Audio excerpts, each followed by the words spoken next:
قال رسول الله صلى الله عليه وآله وسلم إني تارك فيكم الثقلين أحدهما كتاب الله والآخر عترتي صدق رسول الله صلی اللہ علیہ وآلہ وسلم۔ دین کیا ہے؟ اللہ کا دین، اللہ کا دین ہے مساوات، برابری، ایکوالٹی، سوشل جسٹس، فائنانشل اور اکنامکل جسٹس، مال کی تقسیم میں مساوات ہو، سب کو ایک صف میں کھڑا جائے، کوئی چھوٹا بڑا نہیں، کوئی وی آئی پی نہیں۔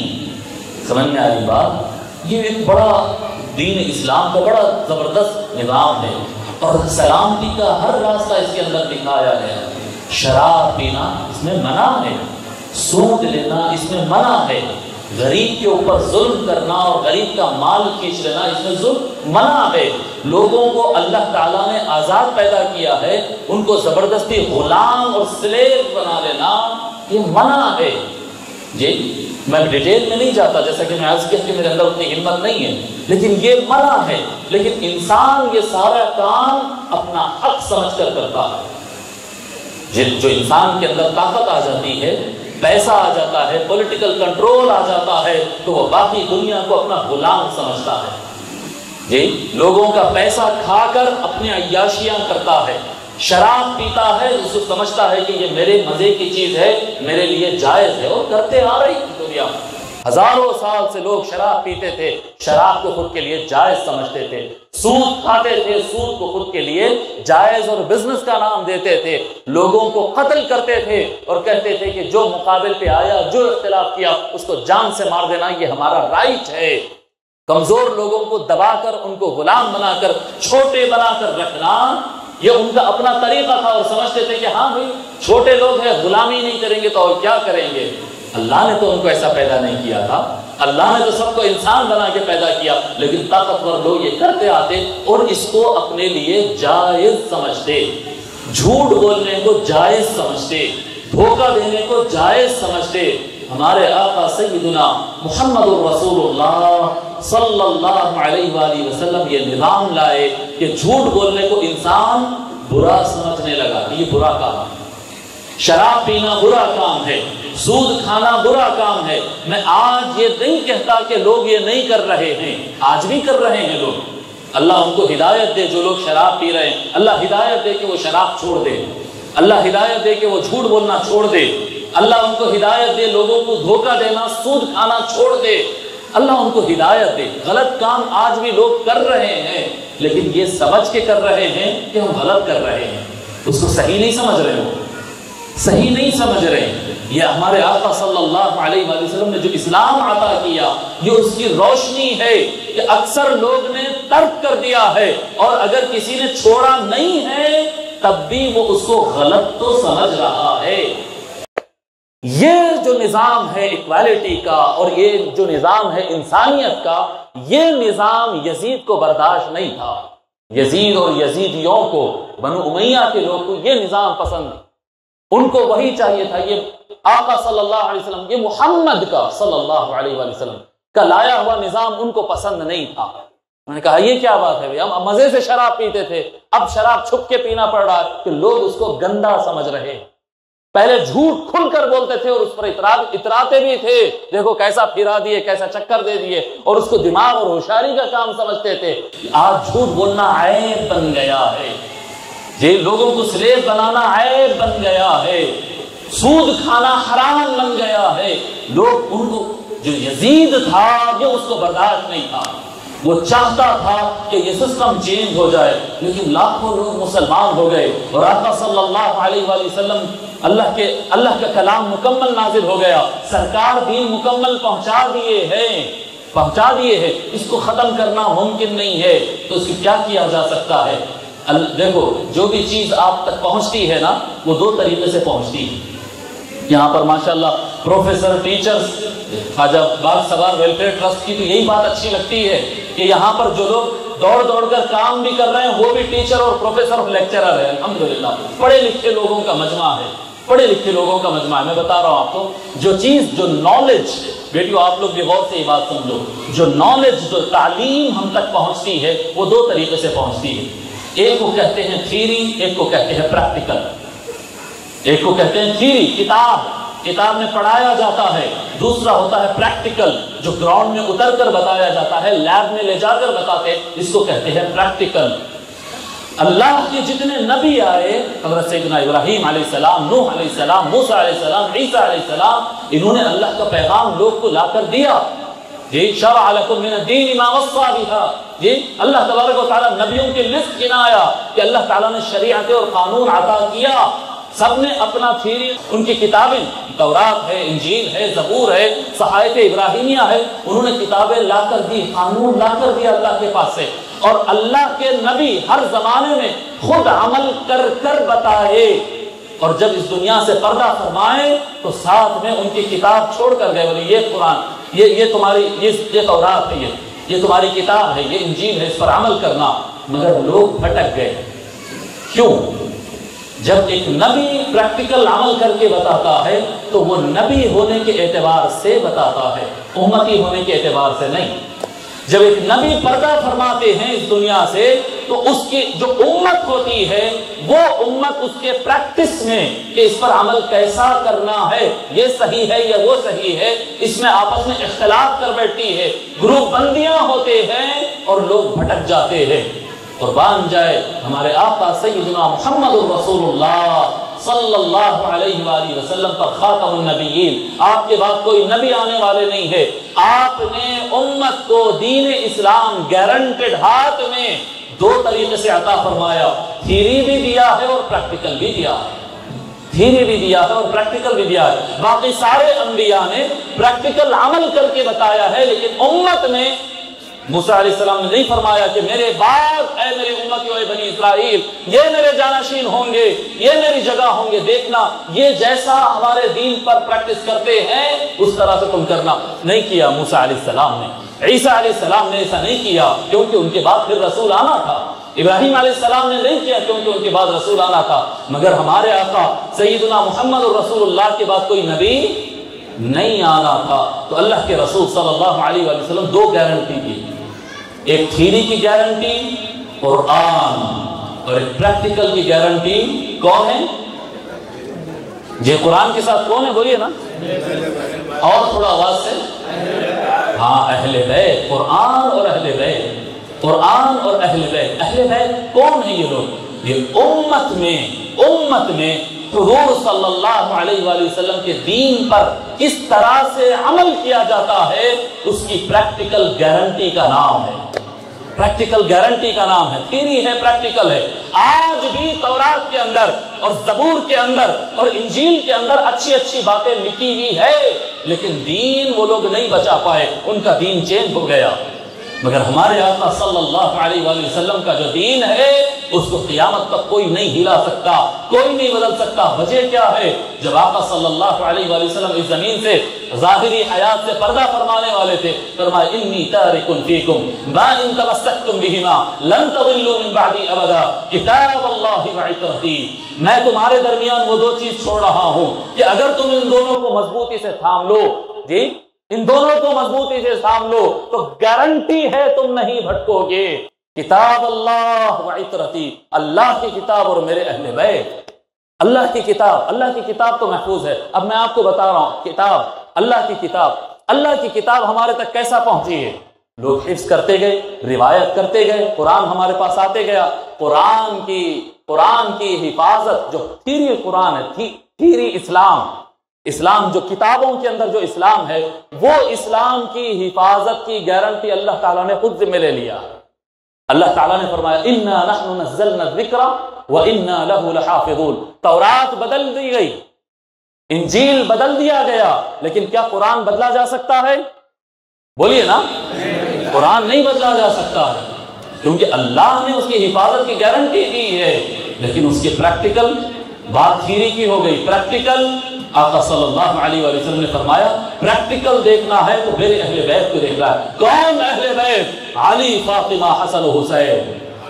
علی، فاطمہ، حسن و حسین، باقی اہل بیت بھی اہل بیت ہے، لیکن گارنٹی کے طور پر آقا صلی اللہ علیہ وسلم، مضمون بڑا ہے کبھی ہم ثابت کریں گے اس کو، گارنٹی کے طور پر آقا صلی اللہ علیہ وآلہ وسلم نے جو بتایا، دیکھو کلکم خطاؤن، سرکار نے فرمایا کلکم خطاؤن، ایسا نہیں کہ صرف مولا علی ہی قرآن پر عمل کرتے تھے، نہیں، صحابہ کرام رضی اللہ عنہم اجمعین وہ سب قرآن پر عمل کرتے تھے، صحابیات قرآن پہ عمل کرتے تھے، قرآن پر عمل کرنے کی کوشش ہر کوئی کرتا ہے اور ہر کوئی اس پر عمل کرتا ہے، لیکن فرق یہ ہے کہ سرکار نے فرمایا کہ بنو آدم کی اولاد میں سے ہر کسی سے غلطی ہوا کرتی ہے، غلطی ہونا از نیچرل، جی، وخیر الخطائین التوابون، اچھے لوگ کی علامت یہ ہے کہ ان سے غلطی ہوتی تو پھر وہ توبہ کر لیتے ہیں، جی، غلطی ممکن ہے، مگر آقا صلی اللہ علیہ وآلہ وسلم اگر غلطی کی نفی کہ غلطی یہاں نہیں ہو سکتی اگر کسی مقام پر بتایا ہے تو وہ اہل بیت کا مقام ہے، یہاں غلطی نہیں ہو سکتی۔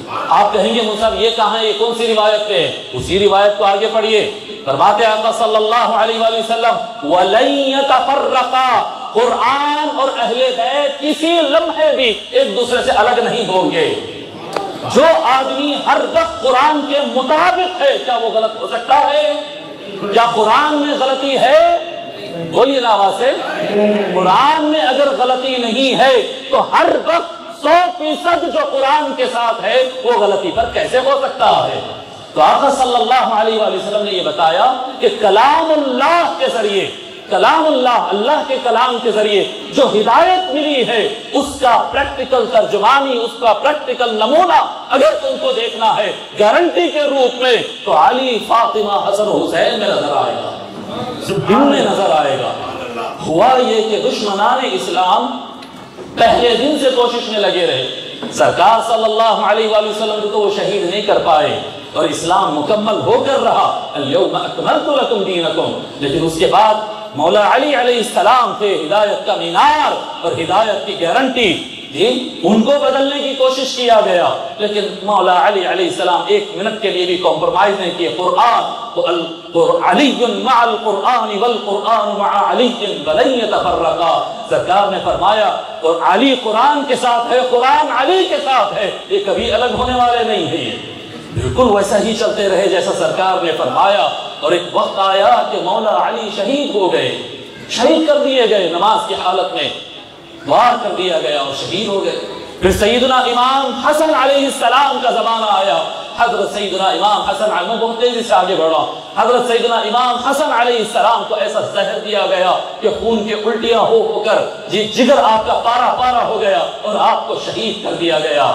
جی، آقا صلی اللہ علیہ وآلہ وسلم کے بعد مولا علی شہید ہو گئے، سیدہ فاطمہ کا مثال ہو گیا، مولا علی شہید ہو گئے، امام حسن علیہ السلام شہید ہو گئے، بچے کون بچے؟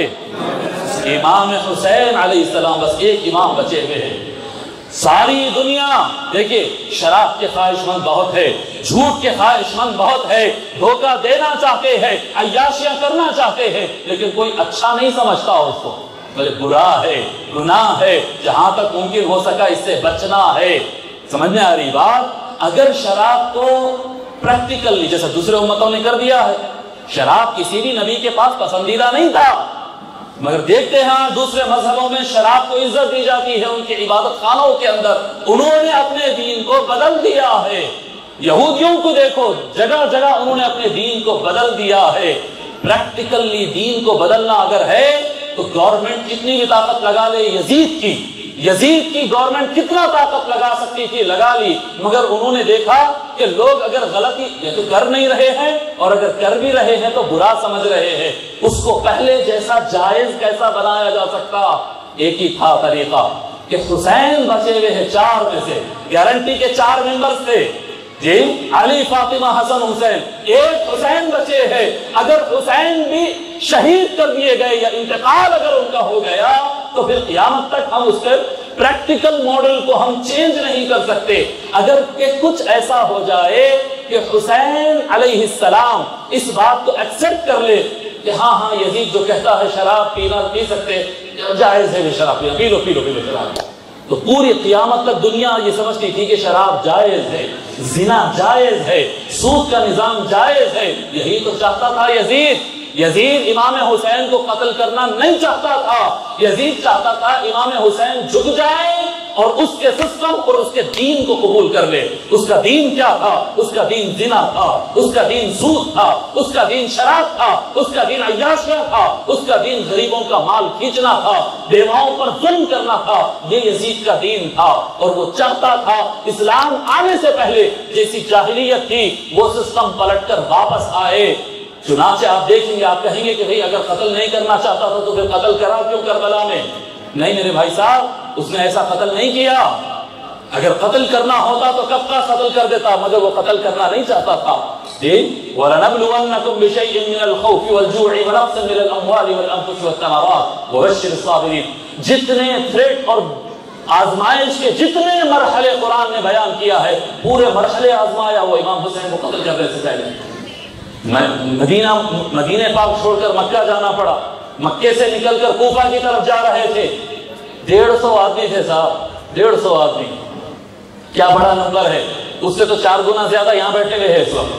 150 آدمی جس میں عورتیں بھی ہیں، بچے بھی ہیں، بوڑھے بھی ہیں، جی کوئی لوگ گھوڑے پر ہے تو کوئی لوگ پیدل چل رہے ہیں، ان کو گھیرنے کے لیے 1000 کی آرمی، 1000 آدمی کو بھیجا ہے ان کو گھیرنے کے لیے۔ ارے نارمل پولیس کے ساتھ ارسٹنگ ہو سکتی تھی، نہیں، مگر اس سے ڈر نہیں بیٹھتا تھا۔ وہ امام حسین کو ڈرانا چاہتا تھا اور 1000 کی آرمی کے ذریعے امام حسین اور اہل بیت کو گھیر لیا گیا۔ اہل بیت اور ان کے وفاداروں 150 آدمی، مختلف روایات ہیں، 110 کی بھی روایت ہے، 150 میں سب سے بڑی روایت کہہ رہا ہوں، 150 آدمی میکسیمم، 150 آدمی کو گھیر لیا گیا 1000 آدمی کے ذریعے۔ ہو گیا؟ نہیں ہوا۔ پھر ارسٹ کر کے لے کے گئے؟ نہیں لے کے گئے، پیچھے سے پھر اور 4000، بعض روایتوں میں 5000 کی آرمی اور بھیجے، کمپلیٹ گھیرا۔ 150 آدمی ہے، عورتیں بچے، ارسٹ کر لو نا، نہیں، ان کو ارسٹ کر کر جیل تک نہیں لے جانا ہے، ان کو کھڑی دھوپ اور ریتی جہاں پر پانی نہیں ہے اس جگہ پر تلواروں کے بیچ میں گھیرنا ہے۔ ڈر دنیا کا سب سے بڑا دہشت گرد یزید، ڈرانا چاہتا، دہشت بٹھانا ہے۔ کیوں؟ حسین کو جھکانا ہے کہ میرے ہاتھ پہ ہاتھ دے دے، میرے دین کو قبول کر لے تاکہ دین اسلام ختم ہو اور میرے من کا، میرے خواہشات کا، میرا شیطانی دین جو جاہلیت والا دین تھا وہ پلٹ کر دوبارہ آ جائے۔ یزید قتل کرنا نہیں، جھکانا چاہتا تھا۔ امام حسین علیہ السلام کھڑے رہے، کیا کیا؟ پانی اور کھانا بند کر دیا، کھانا پانی بند کر دیا ہے۔ امام حسین علیہ السلام کھڑے رہے جی، اس کے بعد دور دور سے ڈرانے کے لیے تیر برسائے گئے، امام حسین علیہ السلام کھڑے رہے۔ کئی دن گزر گئے، گھر میں پانی کا، خیموں کے اندر بیچ ریگستان میں ایک قطرہ پانی نہیں ہے۔ امام علی مقام سیدنا امام حسین علیہ السلام اپنے سب سے چھوٹے شہزادے علی اصغر علیہ السلام کو لے کر آتے ہیں۔ معلوم نا آپ کو علی اصغر کا نام سنے نا؟ دودھ پیتا بچہ علی اصغر، اور بیچ میدان میں اٹھا، کس طرح سے اوپر اٹھاتے علی اصغر کو۔ آپ سے میرا ایک سوال ہے، اگر قتل کرنے والے امام حسین کو اگر قتل کرنا چاہتے، پہلے تو بات ہے کہ 150 آدمی کو مارنے کے لیے 5000 کی آرمی کو کتنا ٹائم لگتا تھا؟ نہیں لگتا تھا ٹائم، نہیں مارے، مگر کئی دن تک دھوپ میں اور پیاس میں تپاتے رہے، چھکانا چاہتے تھے۔ جب امام حسین علیہ السلام وہ پیاسے علی اصغر کو اس طرح سے اٹھائے، اب آپ بتائیے کہ وہ 1 فٹ کا بچہ تھا ہوگا سائز میں، جی دودھ پیتا ہوا بچہ، ایک سیدنا امام حسین علیہ السلام 6 فٹ کا انسان کھڑا ہے، کس کو تیر مارنا آسان تھا؟ بڑے نشانے کو تیر مارنا آسان ہے، ایک چھوٹے بچے کو تیر مارنا آسان ہے؟ بڑی دور فاصلے سے تیر آتا ہے اور اتنا نشانے پر لگتا ہے، 6 فٹ کے آدمی پر، امام حسین پر تیر نہیں چلایا جاتا، علی اصغر کے حلق سے آر پار کیا جاتا ہے۔ ڈر، حسین جھک جاؤ، دیکھو آپ کا ایک بیٹا اور چلا گیا، حملہ کر دو اور سب کو ختم کر دو، نہیں حملہ کر رہے ہیں۔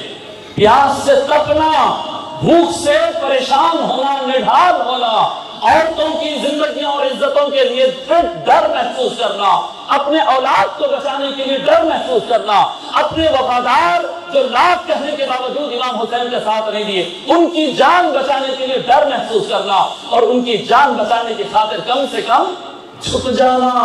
امام حسین کو جھکانا ہے، امام حسین کو جھکانا ہے کہ امام حسین اگر ایکسپٹ کر لیں گے یزیدی سسٹم کو، تو جس طرح سے سابقہ انبیاء کے دین آئے تھے سچے لیکن دنیا نے اسے بدل دیا، ہم بھی محمد رسول اللہ کے دین کو، اسلام کو مینپولیٹ کر دیں گے۔ قرآن میں لکھا کچھ اور ہوگا، لوگ پریکٹس کچھ اور کر رہے ہوں گے۔ پریکٹیکل اسلام کو ڈیمیج کر دینے کا پلان بنایا تھا، لیکن امام عالی مقام سید الشہداء امام حسین علیہ السلام نے علی اصغر کو قربان کیا، علی اکبر کو قربان کیا، عباس علمبردار ان کے سامنے شہید ہو گئے، یہ محمد شہید ہوئے، عون شہید ہوئے، ابو بکر شہید ہوئے، عمر شہید ہوئے۔ ابو بکر عمر امام حسن علیہ السلام کی بیٹوں کا نام ہے، انہوں نے شہید ہوئے، قاسم شہید ہوئے، شہید پر شہید ہوتے گئے۔ ایک ہی خاندان کے مختلف روایات کے مطابق خاندان بنو ہاشم کے 17 لاش امام حسین اپنے ہاتھوں سے اٹھائے اور 72 وفادار امام حسین علیہ السلام کے سارے وفادار شہید کر دیے گئے اور سارے بچے شہید کر دیے گئے۔ خاندان کا کوئی فرد وہاں پر نہیں بچا سوائے امام زین العابدین کے اور حضرت حسن مثنی علیہ السلام کے۔ حضرت حسن مثنی امام حسن علیہ السلام کے فرزند وہ بھی میدان میں تھے، وہ اتنا زخمی ہو کر گر گئے تھے، ان کو لشکر نے سمجھا کہ یہ گزر گئے ہیں، انتقال کر گئے، شہید ہو گئے، انہوں نے چھوڑ دیا مرے تھے سمجھ کر، اور امام زین العابدین جو کہ بیمار تھے ان کو بیڑیاں ڈال دیا، سب کچھ کر دیا، لیکن امام حسین کو آخر تک اگر پہلا تیر امام حسین پہ چلا دیتے تو سب کچھ ختم ہو جاتا نا، مگر ختم کرنا نہیں تھا، جھکانا تھا، جھکانا تھا۔ کیوں؟ کہ پریکٹیکل دین است حسین، دین پناہ است حسین، دین حسین ہے۔ آج دنیا دیکھیں کتاب کے اندر آپ میں سے کتنے ہیں جو قرآن کا ترجمہ پڑھ سکتے ہیں؟ کتنے ہیں جو قرآن کی تفسیر سمجھتے ہیں؟ نہیں بابا، ہم کو تو اس کی تفسیر نہیں آتی، ہم تو اپنے بڑوں کو دیکھ کر دین پر عمل کر رہے ہیں۔ ہاں دنیا کی میجورٹی وہی ہوتی ہے جو اپنے بڑوں کو دیکھ کر عمل کرتی ہے، اور اس وقت سب سے بڑے جو تھے، سب سے بڑی گارنٹی جو تھی وہ امام حسین تھے۔ دنیا دیکھتے کہ یہ کیا کر رہے ہیں، کتاب بہت کم لوگ پڑھتے ہیں، دیکھتے بہت سارے لوگ ہیں۔ امام حسین نے کہا پریکٹیکل دین کو، دین محمدی کی حفاظت کا مسئلہ ہے تو وہاں پر دین کوئی اور نہیں تھا، جس سے یزید لڑ رہا تھا وہ دین سیدنا امام حسین، سیدنا امام حسین وہی دین تھے۔ سرکار معین الدین چشتی رحمت اللہ علیہ فرماتے دین است حسین، اور وہ دین کو بچانے کی ذمہ داری انہی کے کندھوں پر تھی، تو فرمایا دین پناہ است حسین، کہ دین کی حفاظت بھی وہی کرنے والے ہیں، دین وہی ہے، دین کی حفاظت وہی ہے۔ سرداد ندا دست در دست یزید، پوروں کو ختم کرتے کرتے آخر میں برداشت سے باہر ہو کر انہوں نے امام حسین علیہ السلام پر حملہ کر دیا اور آپ کو شہید کر دیا، گھر سے آپ کے سر مبارک کو الگ کر دیا اور سر اٹھا کر یزید تک لے کر گئے۔ یزید افسوس کپے افسوس ملتا ہوا روتا ہوا رہ گیا ہوگا کہ آخری جو چانس تھا دین محمد کو بدلنے کا وہ بھی ہاتھ سے چلا گیا، مجھے سر حسین نہیں، مجھے دست حسین چاہیے تھا۔ سردار ندا دست در دست یزید، منظوری چاہیے تھا کہ یزید جو کر رہا ہے وہ صحیح ہے، یزید کا دین صحیح ہے، مگر اب ختم ہو گیا وہ وقت، حسین بھی شہید ہو گئے، دین محمدی ادھر حسین کا خون قربان ہو گیا، زمین پر بہہ گیا، ادھر دین محمدی کا چراغ قیامت تک کے لیے امر ہو گیا، قیامت تک کے لیے روشن ہو گیا، قیامت تک کے لیے روشن ہو گیا۔ سردار ندا دست در دست یزید، حقا کے بنائے لا الہ است حسین۔ میں آپ کو بتا رہا ہوں ہر نبی نے لا الہ الا اللہ کا کلمہ لایا تھا، لیکن ان کے گزرنے کے بعد لوگوں نے لا الہ الا اللہ کو بھول کر بت پرستی اور غلط راستوں پر چلے گئے تھے۔ ایسا کیوں نہیں ہوا؟ سرکار فرماتے لا اخشى علیکم الشرک من بعدی، مجھے ڈر نہیں ہے اس بات کا کہ میری امت شرک کی طرف جائے گی، یہ مجھے اس بات کا ڈر نہیں ہے کہ میرا دین تبدیل ہوگا، دین مکمل ہو گیا، محفوظ ہو گیا۔ وہ حفاظت کا طریقہ کیا تھا؟ وہ حفاظت کا راستہ تھا اہل بیت کی قربانی، امام حسین اور خاندان بنو ہاشم اور خاندان نبوت کا خون، یہ انہوں نے اپنی جان دے دی، اور آج تک زمانے میں لا الہ الا اللہ گونج رہا ہے۔